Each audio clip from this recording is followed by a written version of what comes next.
laughing hunter. Come, meet your doom. Spite and hatred. Those are the two things that fuel a lot of villains. But what happens when a hero is blinded by those emotions? Demona from Gargoyles is a character trapped in this very dilemma. She wants to be a hero and save her people, and yet her thirst for power, her strong protective instincts somehow manage to do more harm than good. Like an overprotective parent, Demona is often seen planning to wage war against humanity to protect her dear clan, refusing to realize the world has changed. But how did she end up this way? Well, this is where we will find out in today's video. Let's learn about Demona's lore together, and hopefully we will understand why she ended up being her greatest enemy by the end. Before we go into our explanation, we have a very small request. If you like our content, please support us by subscribing to our channel. This is a small click for you, but for us, it means a lot. Thank you. Let's begin.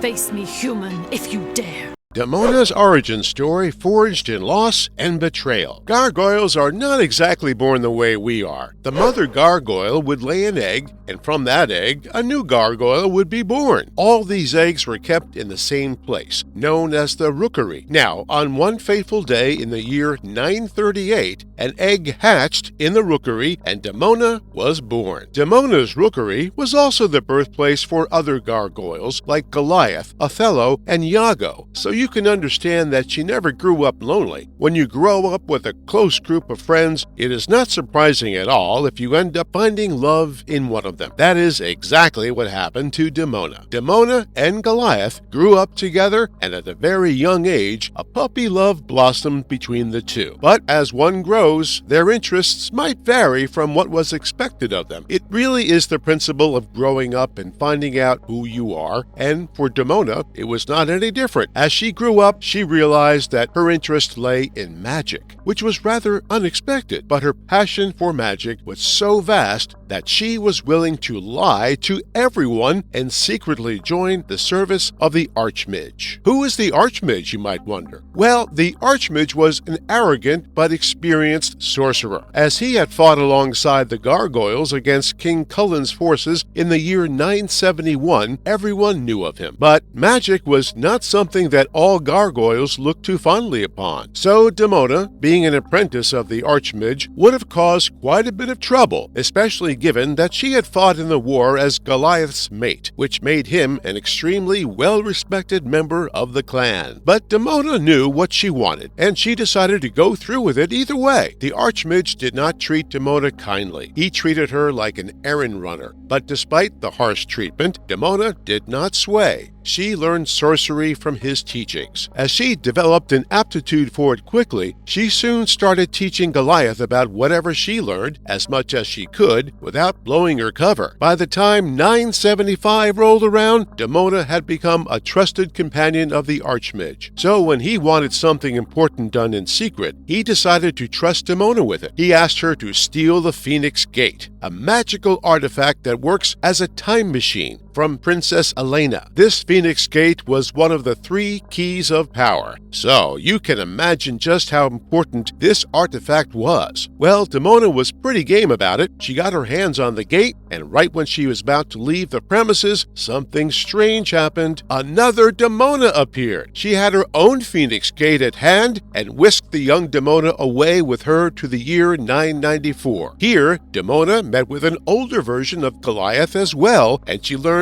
both of them were from the year 1995, 1,000 years in the future. Obviously, the young Demona was not quite sure why they brought her here. That is when the older Demona showed her something. There would be a massacre known as the Wyvern Massacre, and whatever Demona did in the year 975 would result in Goliath being petrified. Seeing her lover petrified was quite a shock. And while Demona could barely contain the anguish she felt, the older Demona told her to use the Phoenix Gate and stop the massacre from happening altogether. The older Demona insisted that destroying the humans would be the only way to ensure that their clan remained safe and unpetrified. Younger Demona could not believe what she was hearing. How could her older version be so cold and so callous about murdering so many people? She wanted nothing to do with her, and she promised that she would never become this cold Demona herself. Seeing her distraught, Goliath joined the conversation and told Demona that she did not have to worry about destroying the humans and whatnot. All she needed to do was ensure that she remained true to her love. Overwhelmed with the conflicted emotions, Demona returned back to 975. She did not want to become like her older self, and she also did not want her clan to be destroyed. But the Archmage was waiting for the Phoenix Gate, and she had to do something. So, Demona decided not to give the Phoenix Gate to the Archmage. She told him that she had lost it, which sure cost her the apprenticeship. But hey, she saved the day, right? Well, that's what she thought. Satisfied with her decision, Demona broke the Phoenix Gate in half and gave one of its pieces to Goliath as a token of her love and kept the other half to herself. As the years went by, she became one of the greatest warriors her clan had ever seen, but no one knew that her brutality, her rise in power, and her desire to protect her clan this way stemmed from the future that she knew. She protected the humans of the castle as the rest of her clan did, but she could not quite have faith in them. As more days passed by, she grew more and more agitated by the treatment of the humans. In the year 984, Archmage tried to take over Wyvern. He shot Prince Malcolm, the leader of the humans at that time, with a dart laced with poison. This poison could only be cured by a spell from the Grimorum Arcanorum, an old textbook of magic and spells. And who would have guessed it? This book was in the Archmage's possession. As the Gargoyles were tasked with protecting the humans, their leader, Hudson, decided to take Goliath with him to retrieve this book. They managed to track Archmage down and get the book from him to save the prince's life. But Demona was not too happy with this. She claimed Hudson's old age would eventually affect his ability to lead, and it would be better if he stepped down. Considering this as a valid point, Hudson stepped down from his leadership, and it went to Goliath. As you may have guessed by now, Demona did this because of her own self-interest. She was the closest to Goliath, and she knew that when he became the leader, the rank of second in command of the clan would be hers, which would help her prevent the future that she saw. Goliath had no idea about this, and sure enough, he made her his second in command. They even had a baby in 988. As the years drew closer, Demona was agitated. Her resentment for the humans grew, and there was no doubt about it. By the time 994 rolled around, it was very clear that the prejudice humans had towards her had made her hateful towards them. But what she could do in retaliation is one messed up thing.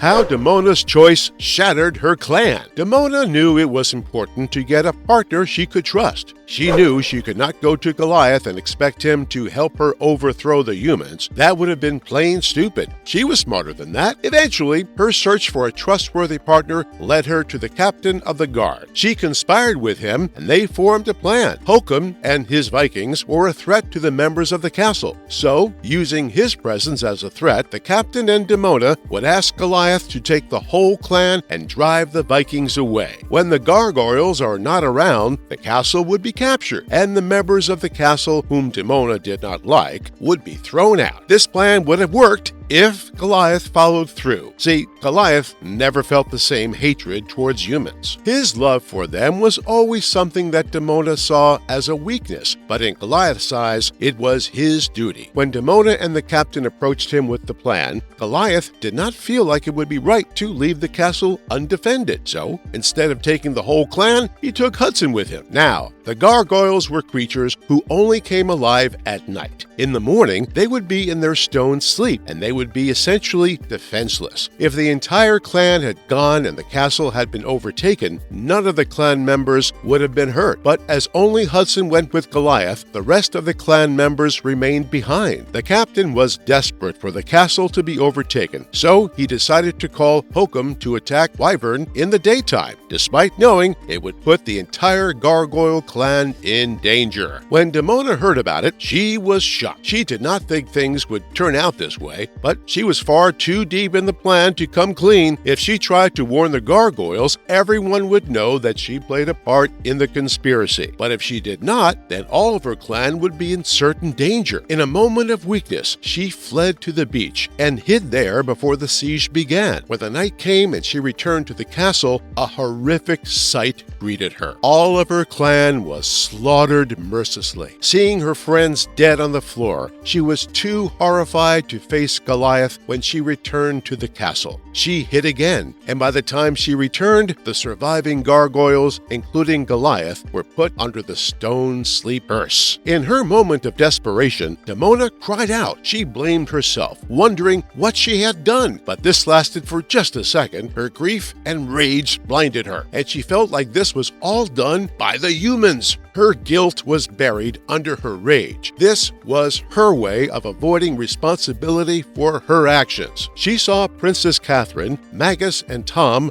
load the rookery eggs and drive away with them, but she felt nothing. She could not bring herself to face the eggs. Instead, Demona kissed her petrified lover goodbye and went into exile for the next 1,000 years.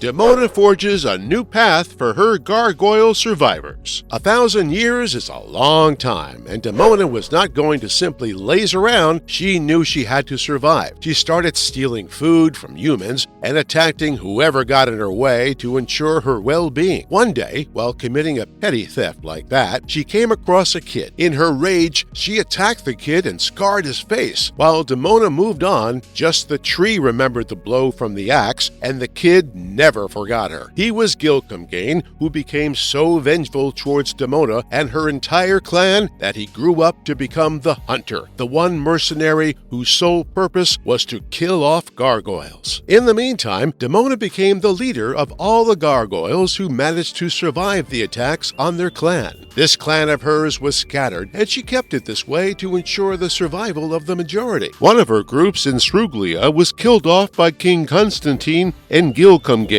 When Demona showed up, hearing of this massacre, she was furious to say the least. There she found a wanted poster for Fenella and Mary, which struck her as odd. On doing some snooping around, she learned that they had the Grimorum. Soon after, a time-traveling Brooklyn, the Gargoyle who was the second in command of the Manhattan clan, showed up. He told her that he wanted to help her defeat Constantine. Given Constantine had taken one of her cells from her, Demona was more than ready to throw hands. She brought together her entire clan to support Grimm, who was going to battle Constantine. But deep down, she had her own plans. She planned on betraying Grimm and running away with the Grimorum. But before she could get her hands on that, Brother Valmont used one of the spells from that book to bring a rain of fire arrows into the battle. When Brooklyn cut off Valmont's hand to get the book back, Demona managed to seize the book herself and reverse the spell. But Brooklyn knew that he could not let Demona keep the book. He insisted that he should hold on to the book because it was important for controlling the time-traveling entity called the Phoenix, someone who had shown up to whisk Brooklyn away. Demona did not realize it, but she was betrayed yet again.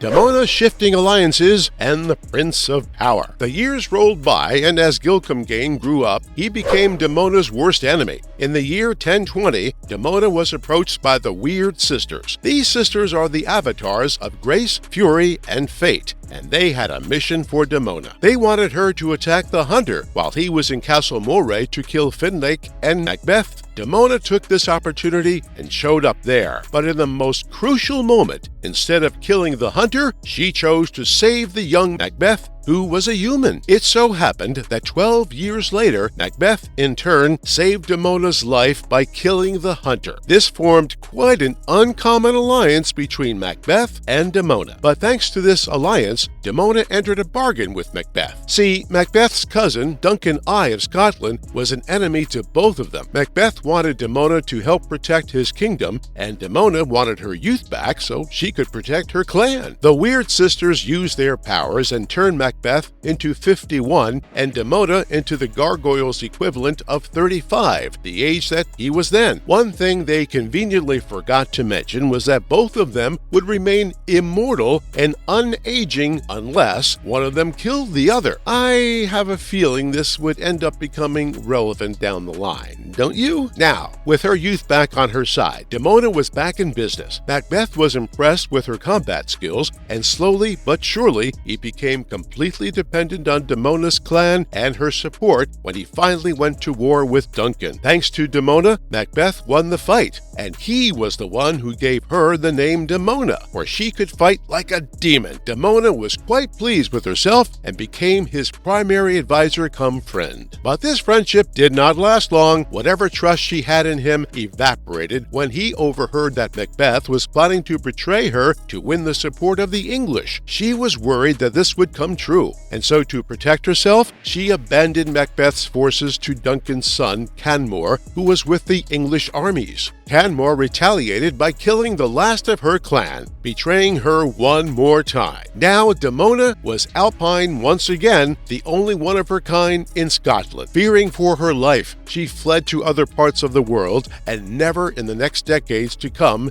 did Demona form an alliance with the humans. She wanted revenge, and she gathered as much fortune as she could to support her master plan. All this time, Macbeth kept trying to follow her. At first, he wanted to hunt her down as revenge, but later he simply wanted to die. But he was not the only one after her. Canmore and his descendants heard of her survival, and a new line of hunters were created and wanted to kill her off. Seeing how all the humans were after her, Demona decided that she had to kill them all. That way, she would get the revenge that she sought as well as protect whatever remained of her race.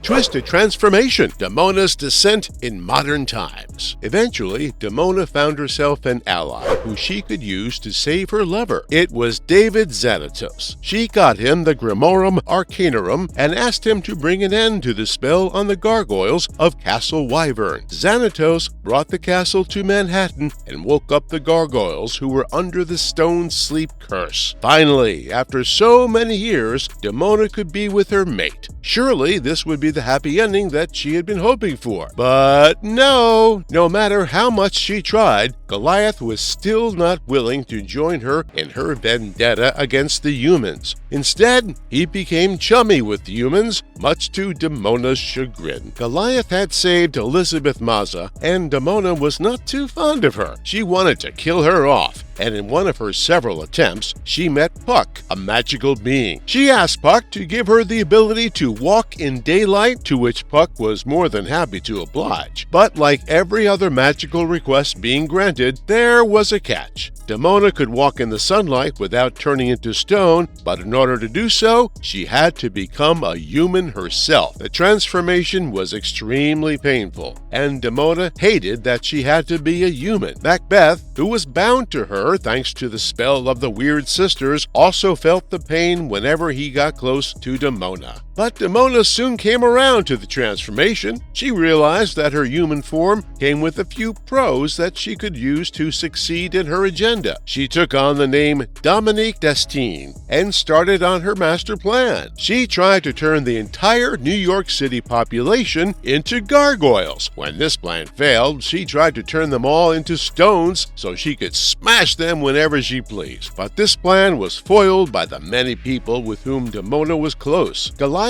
and Xanatos teamed up to prevent this curse, and the first Macbeth showed up unexpectedly with the Weird Sisters, which ended up playing a huge role in the failure of this plan. While the whole thing ruined her relationship with Goliath and Xanatos, there were bigger things that Demona needed to worry about. The Weird Sisters took both Demona and Macbeth with them and put them in a trance. They planned to use the two as reinforcements for their plan. What is their plan, you might wonder? Well, the Weird Sisters wanted to take over Avalon with the Archmage. Eventually, when Archmage and the sisters were defeated, Demona came out of that trance and had no idea what had transpired this entire time. This poor girl, she just never seems to catch a break.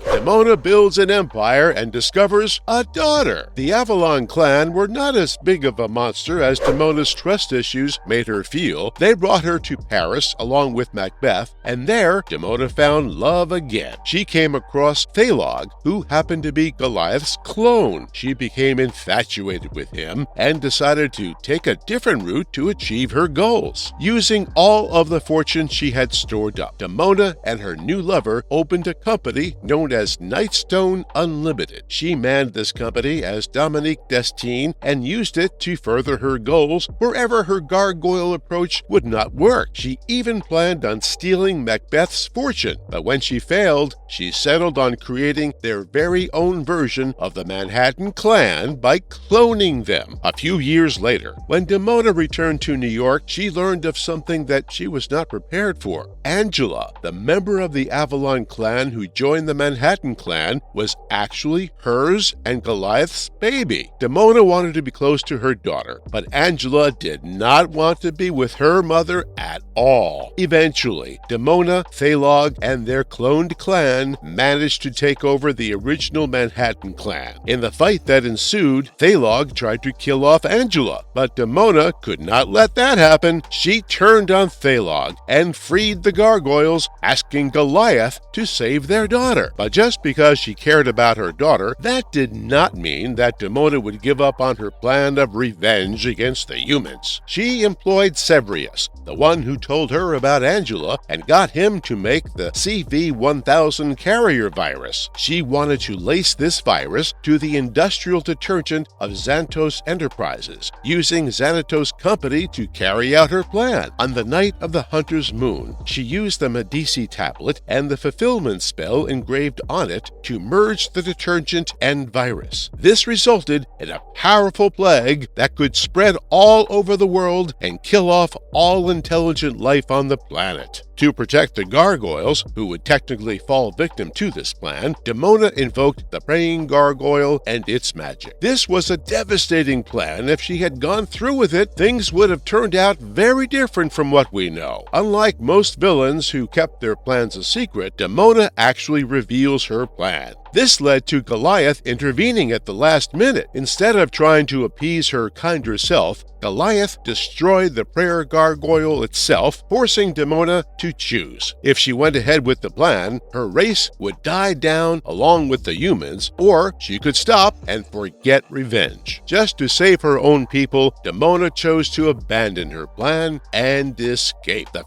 future path of Demona. After this, the next time we see Demona, it was in the year 2198. She was faced with a greater enemy of gargoyles than humans, the space spawn. She decided to join the resistance on Samson's offer, but her time there is not very good. No one truly likes her, and the angels of the resistance do not get along with her. Sure, she has assets that would help the resistance, but it is highly speculative whether Demona would go through her redemption arc or use this high-tension situation to annihilate the human race completely. When the war against space spawn was in full swing, Demona joined the Nokar LXM 1057 and Zafiro and went into outer space to hit the space spawn in their home country. We get a glimpse of this Demona in the episode titled Future Tense. But what she will do is left up to the imagination. Greg Weisman, the creator of the series, had some visions about Demona which were quite interesting, if I do say so myself. He said that despite the foiling of her plans, Demona would keep up with her plot and try to destroy humanity time and time again thanks to her bitterness towards the humans. She would also try to alter the clan to suit her own vision whenever she pleased. Angela would try to change her mother's heart, but it was hinted that she would also be unsuccessful in her attempt. But that does not mean that Demona would never realize her faults. Eventually, there would be a moment when she would get an epiphany and realize that she was responsible for her own suffering and change her life around, which honestly would be the most satisfying and appropriate thing to see.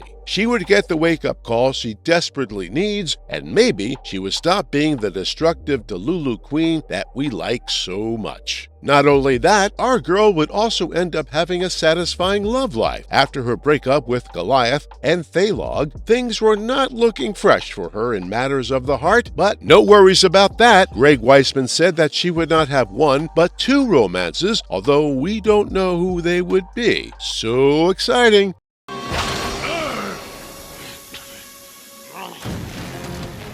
Pangs, fury, and flexibility. Demona's savage arsenal. Demona is the ultimate girl boss in my eyes, and rightfully so. She is cunning, resourceful, and dangerous as a warrior. When you add her sorcery skills to the equation, you have an incredibly tough opponent to beat. Thanks to her gargoyle physiology, she is far stronger than any human. She has high endurance, and she can fly around, but that is just the tip of the iceberg for her powers. She's an extremely dangerous sorceress, and she's able to use whichever magical artifact she gets her hand on. Whether it is the Grimorum Arcanarum or Titania's Mirror, both of them become a weapon in her hands soon enough. She's also very tech-savvy. She understood the science and technology of the 20th century rather quickly and was soon seen using the high-tech equipment and weaponry for her agendas. Her favorite weapon is a laser cannon, which, honestly, is a great choice. Obviously, being devious and deceitful with her human form is a given in her list of powers. Using her human form, Demona was able to gain the upper hand in a lot of scenarios, and when you add that with the immortality she has going, thanks to the binding spell with Macbeth, she is unstoppable. Her greatest weapon has to be her mind. She can fabricate enough plans to last her a lifetime as backups in case one of her main plans does not go the way she wants it to.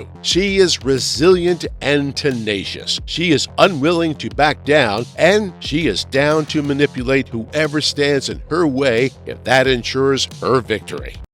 Marvelous verdict. Demona is a fascinating character. There is no doubt about that. She is self-serving and manipulative, yes, but somewhere, as a viewer, you have to sympathize with this personality. And that is the definition of great character design. You understand why she does what she does, why she is so hateful towards humans, and why she's so hell-bent on killing humans. You can understand and sympathize with her plight and the psychological turmoil she puts herself through. The act of her burying her guilt in a wave of rage is something that we are all guilty of, and having that represented on screen in such a heart-touching way really forces us viewers to contemplate about ourselves. Perhaps we were the villains in our stories all along. We simply did not see it, just like Demona did not. And if you like our content, please don't forget to leave a like and subscribe to us if you haven't already. Have a good one and be safe. Thanks, everyone.